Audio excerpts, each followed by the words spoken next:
What is up, YouTube? Welcome back to another video. So we got some exciting stuff going on today on the E30 here, and you guys will be surprised. We actually went ahead and already dropped the entire rear subframe out of the car. As you guys can see, it's pretty beat up, but we got the subframe out, we got our trailing arms out, and we also got our axles, diff, and our rotors out. So today we're going to be tackling a lot of what's here right now. I'll get into a little bit more of the parts that I'm waiting for and what we're actually going to be replacing.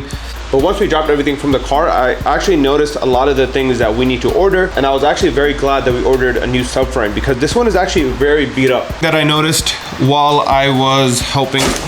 Ooh. Nice. Another thing that I noticed when I was removing, or when we were removing the exhaust from the headers, was this. So these are 3 wires that were just sitting in the engine bay, not connected to anything. And I was really wondering why this was the case. As you can see, there was no solder on any of these wires. It was held on by electrical tape. So I started diagnosing what was happening here. I haven't had AC in this car for almost 2 years. Every time I drive it, I have to drive with the windows down because the AC doesn't work, but the blower motor works fine and the heat works fine and so on, but the AC never worked. And when I got down here, I actually realized that the AC compressor was what was actually plugged into those 3 wires. So right there, we have those 3 wires. There's a power and 2 grounds, and that was not plugged into anything. It's supposed to be plugged into this. This is the plug that goes into the AC compressor if you have it working properly, and it wasn't here. So this was actually never plugged in. So I don't know if my AC compressor was actually bad, because I charged the system and it still didn't work. I'm gonna wire this back up real quick with a new plug, and hopefully next time we get in this car, it works. And the way I did that was I got this waterproof plug kit from Amazon, but I basically just rewired 2 grounds, a power, and then on the other end, just copied the same wiring that the stock plug has. So there's a power and then a ground, just grounding itself back out. So we're gonna hope that this works. I got part of the plug rewired back up. So off this main bong right here, there's a positive and a negative. So connected that to the black and red wire on this new plug.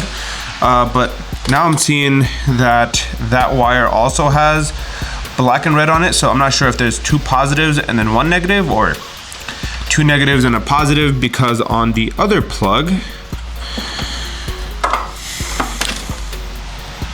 it looks like the 2 negatives are just grounding themselves out. So I'm not sure if it goes from the bong into here, back out into this wire, but I'm just gonna hold off on it for the time being because I ran out of shrink tape for the wires, and if I'm gonna do it, I'm gonna do it properly.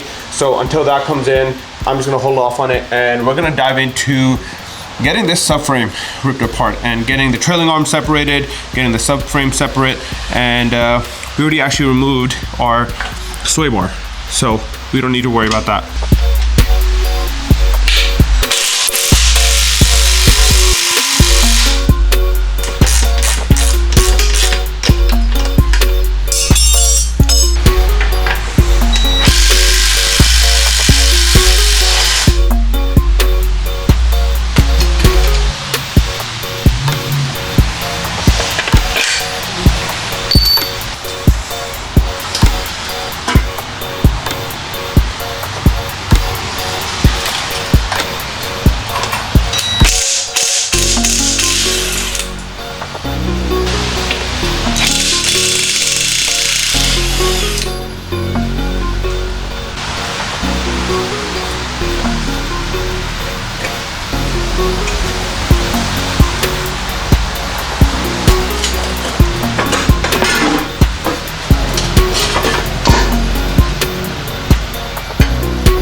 Now I can show you guys why we got a new subframe over just redoing this one.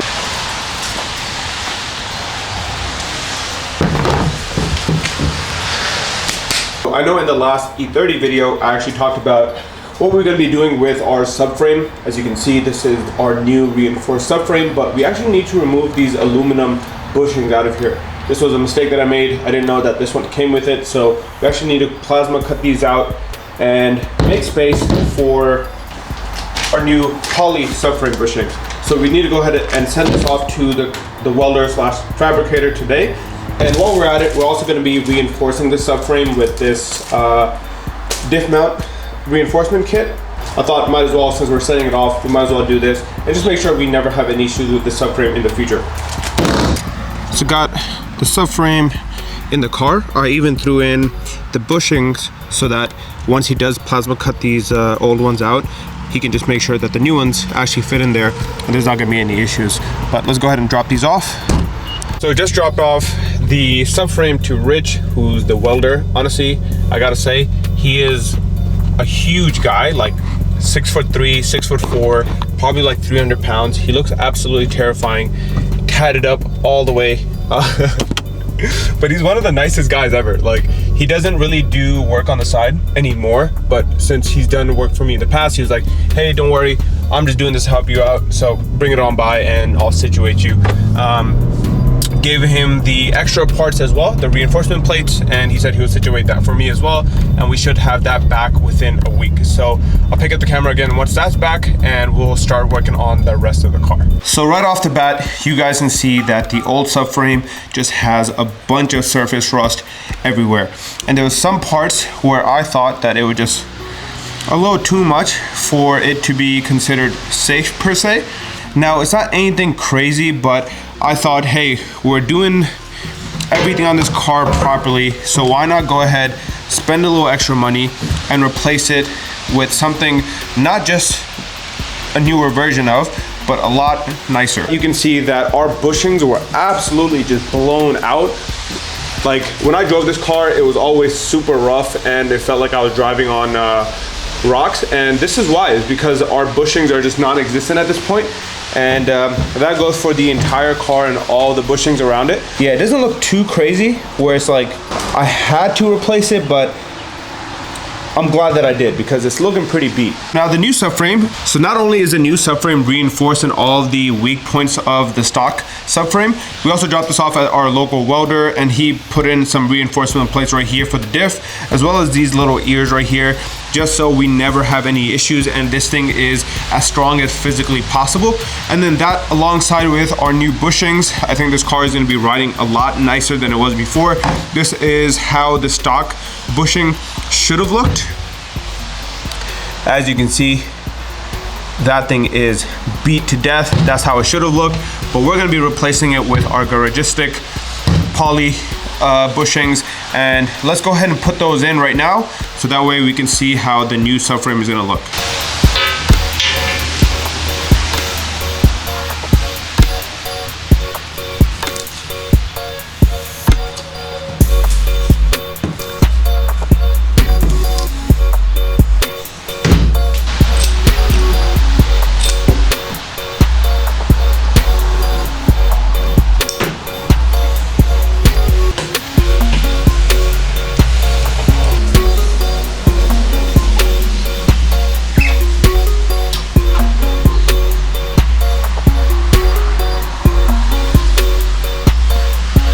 Now that we have the new subframe situated, obviously we're not going to be installing this thing today. There's a lot of other work that we need to do first.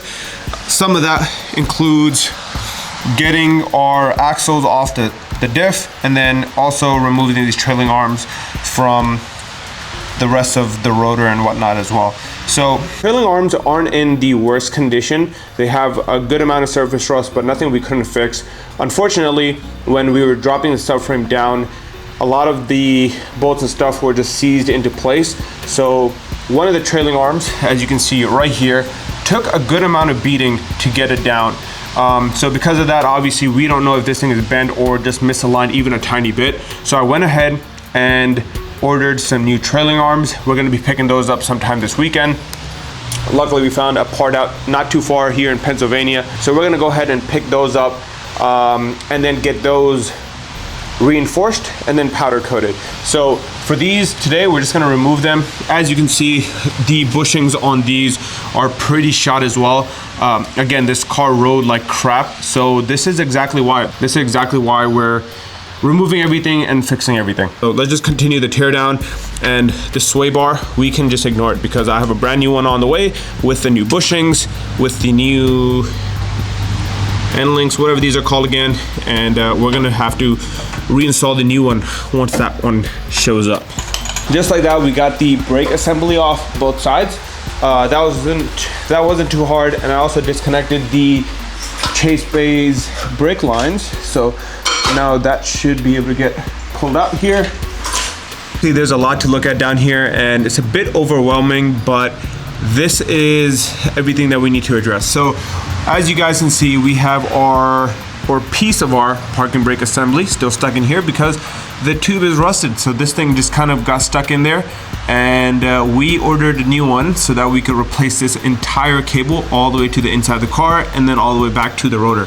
So we need to remove that. We also need to remove this brake line assembly right here. So this is part of the factory brake line. As you can see, it is very rusted. So that can all go because as you can see, it's pretty disgusting. So what I'm gonna do is just chop off all these little brackets, sand everything down, put some POR 15 down there, and just kind of reseal this back up. And then once we get these out, this will look a little bit cleaner. And we got to follow that brake line all the way to that side of the car, and then it feeds all the way to the front. So we're just going to remove as much as we possibly can because we're going to just continue using the chase bays brake lines that the previous owner, whoever installed it. We're also going to try to drop the fuel tank.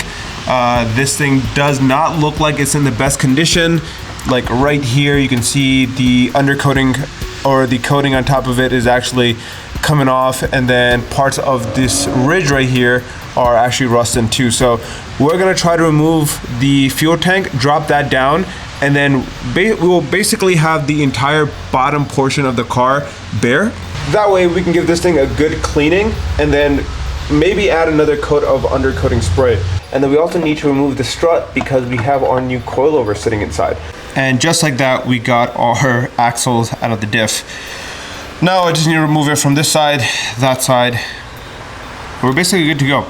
So I know I've mentioned the box up there in the front of the garage a few times in a few previous videos, but this is everything that we're gonna use for at least the rear portion of the car. So we have our diff bushing, we have our trailing arm bushings right here, we have our new stabilizing links, I believe. I think these are stabilizing links. Yep, stabilizing links. We have new E46 top hats for our struts. Now, out of all of these parts that we have for the rear portion of the car, we're gonna be using none of it. At first, the plan was to use all of this. A lot of these are upgraded parts or OEM parts. Some of these are even from like the E46, just because they're irreplaceable. And I thought, you know what, I'm gonna run an OEM plus suspension setup. But then I thought, if I'm doing all this, I might as well just upgrade it a little bit and start running poly mounts and bushings and so on. So these new trailing arm bushings are gonna replace these OEM trailing arm bushings. These stabilizing links are gonna be upgraded with the new sway bar that's coming in, so we're not gonna use those. And then these top hats are actually gonna be replaced with our new coilover setup top hat. Yeah, these will also go. So basically everything here except these new bushings are gonna be utilized. The rest of it I just spent extra money on for absolutely no reason because I didn't plan properly the first time. But the good news is we are upgrading, and since we already spent the money, at least we're going a little bit on the nicer route. So it's the next day now, and yesterday I will say we got a good amount done. We don't really have a lot of time today just because we have to drive up and pick up the trailing arms for this car. So in the little time that we do have, I did want to show you guys that I actually messed up on these subframe bushings. So on the other side I already fixed it, but yesterday after doing some research I found out that the subframe bushings actually need to be switched around. So the thicker piece comes up top and the thinner piece goes on the bottom, and then this little indentation is what sits on the mount that bolts into the jack point. So we need to fix that, and then I also wanted to take some time and get those stock brake lines off. So that way we can get those off and then start prepping this underbody for some undercoating. So as I was saying earlier, from the bottom of the car, the brake line was actually stuck, the handbrake line. So I took a drill and just drilled out the hole a little bit, and it gave me enough clearance to get it up. Now, unfortunately, from the bottom side of the car, we still have some piece of metal that's seized in there. And that's what's actually causing that corrosion. So the end, when you have the stock handbrake line, it actually feeds into that tube, and there's a small metal end piece that goes and fits right into it so that it doesn't back out. And what ends up happening is that after quite some time, that metal piece actually starts corroding and gets rusty and gets seized in there. So that's actually what's causing it to get stuck. So I still need to pull out the other one from the other side, and I'm pretty sure that the new brake lines that I ordered comes with a rubber grommet that goes in there, so we won't have this issue again in the future. What I'm gonna do is send some POR 15 down the tube hole, so that I'm probably gonna insert it from inside the car and let it run all the way down to here, just so that the inside of the tube actually gets a nice coating of POR 15, and whatever rust is in there gets protected. We're just adding an extra layer of safety. So we're gonna do that, and the brake lines are down here just way too corroded right now. Try getting, I think for today, I think I'm gonna call it. Got a lot of work done, and honestly quite happy with the progress we made. Like I said, I am gonna go pick up the new trailing arms, and those ones are in a lot nicer condition than these, and then we'll send those off for reinforcement, powder coat paint, so we'll get those brand new. And let me know what color should I do. A lot of these parts are getting powder coated, so should I do orange to match the interior, or should I just leave it the stock factory black? You guys let me know down in the comments. But yeah, appreciate you all watching. We still got a lot of work to do, so continue watching the episodes. I think we're on episode 3 or 4 now. But yeah, I'll see you guys on the next one. Peace.